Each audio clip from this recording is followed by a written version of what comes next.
In this video, we are going to do some more examples of integration by parts. So I want to begin by evaluating the integral of ln of t dt. So we're trying to find an antiderivative of ln of t. And let's use integration by parts. In all the examples I do in this video, we are just going to dive right into using integration by parts. In later videos in this section, we'll think more critically about why are we using the method that we use? So why might we be using integration by parts? Why would we want to use u sub? Okay, so we're going to use integration by parts. So we'll need to think about what should we let u be equal to and what to let dv be equal to. So in this integral, I kind of just see one function here, ln of t. So when I pick u, I would say there's a natural choice for it to let the u be the ln of t, and to let the remaining part of this, the dt, be the dv. All right, so let's write those in. So u is going to be ln of t, and dv is going to be dt. And technically, when I write dt here, there's a number next to it. This is technically 1 times dt. So from there, I can find du and v. So the derivative of ln of t is 1 over t. And for du, I need to put a dt next to that. And then for v, the antiderivative of 1 is t.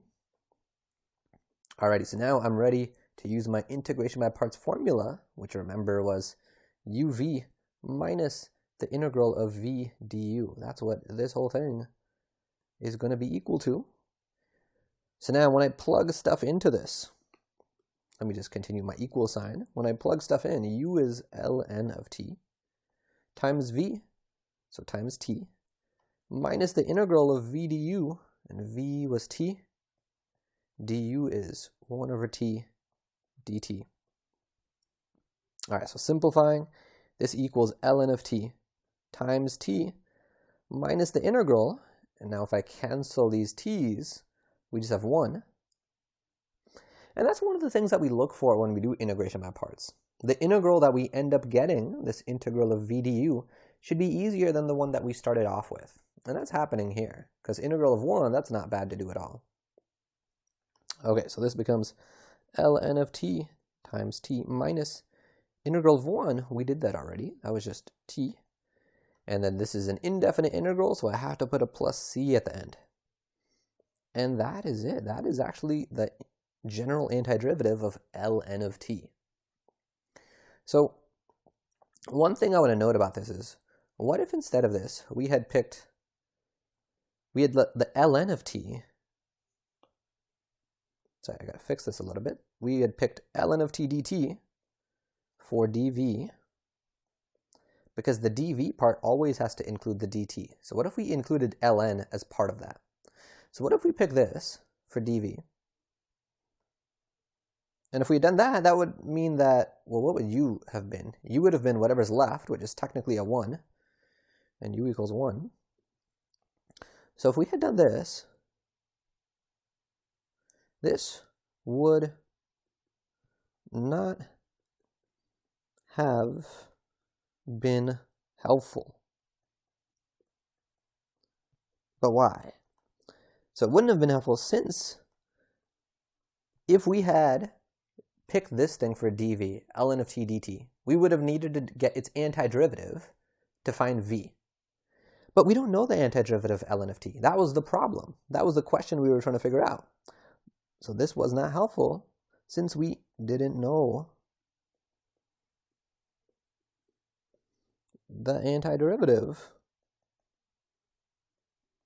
of ln of t. So sometimes that'll happen. Sometimes we may not try the best choice for u and dv first.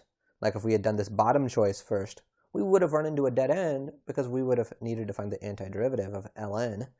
But that's the original question. So sometimes that'll happen. We may have to try more than one choice for u and dv before we settle on the best. All right, so let's look at another example.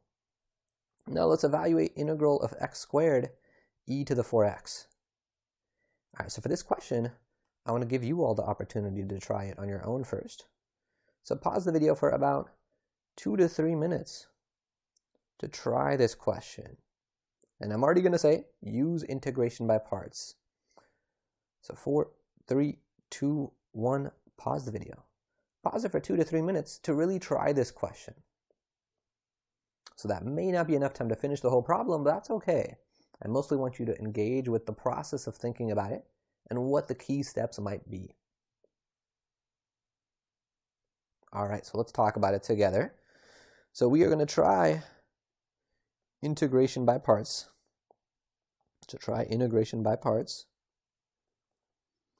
So when we do that, we have to pick u and dv first.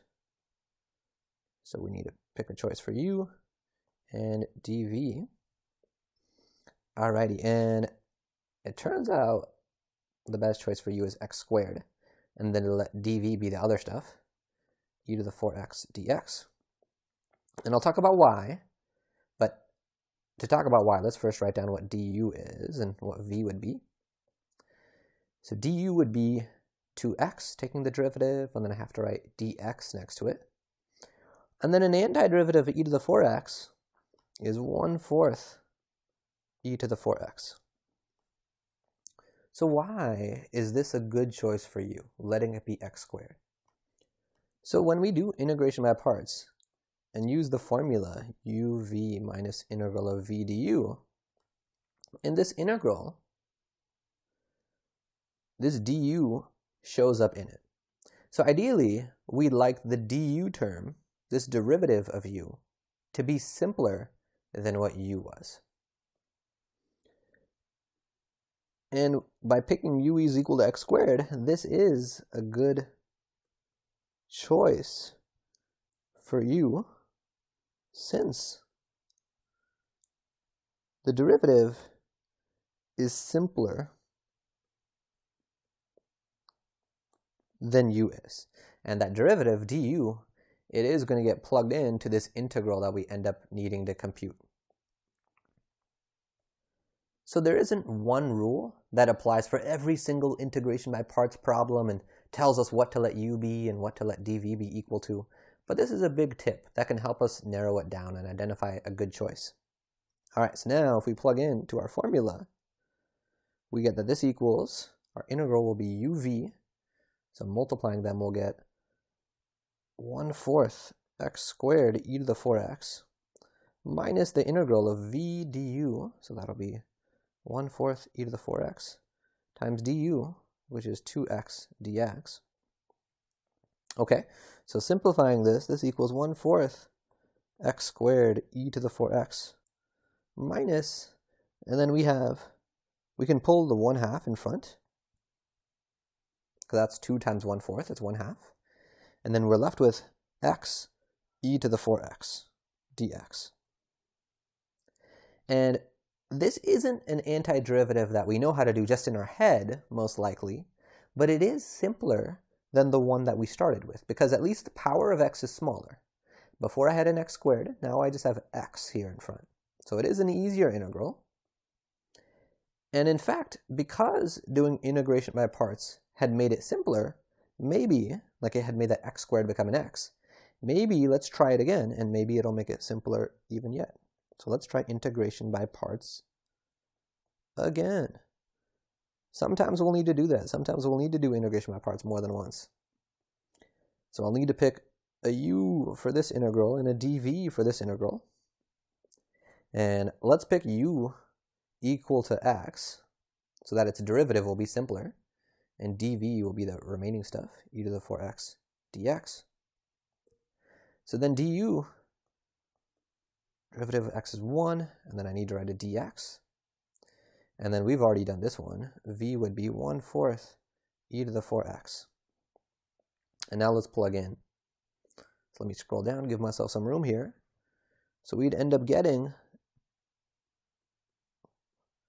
this 1/4 x squared e to the 4x minus 1/2. And then I'm going to put a big bracket in which I'll start to put this next integration by parts formula. So I'll have uv, which will give me 1/4 x e to the 4x minus the integral of v du. So I'll get a 1/4 e to the 4x, and then times 1 dx. And then close that bracket. All right, so let's simplify this. So with this first term, I'm just going to write it as a fraction, x squared e to the 4x over 4.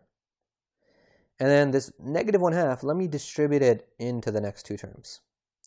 So distributing it to the first term, I'll get negative 1/8 x e to the 4x.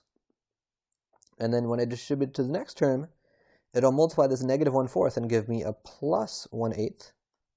And that plus 1/8 is going to end up multiplying the antiderivative of the e to the 4x dx, because that's what's left inside of the integral. But I know that antiderivative of e to the 4x. We've done it a few times in this problem. It's 1/4 e to the 4x. And then this is an indefinite integral, so I have to put my plus c on the outside. You got to put that plus c. So we can do one final simplification and get x squared e to the 4x over 4 minus x e to the 4x over 8 plus e to the 4x over 32 plus c, and that is our answer. We had to do integration by parts to get there. Each time it reduced the power of x by 1 until finally there was no x in this. It was just a constant and then e to the 4x, and that then became easy enough for us to do. So in our next video, we will do an example where we apply integration by parts to a definite integral.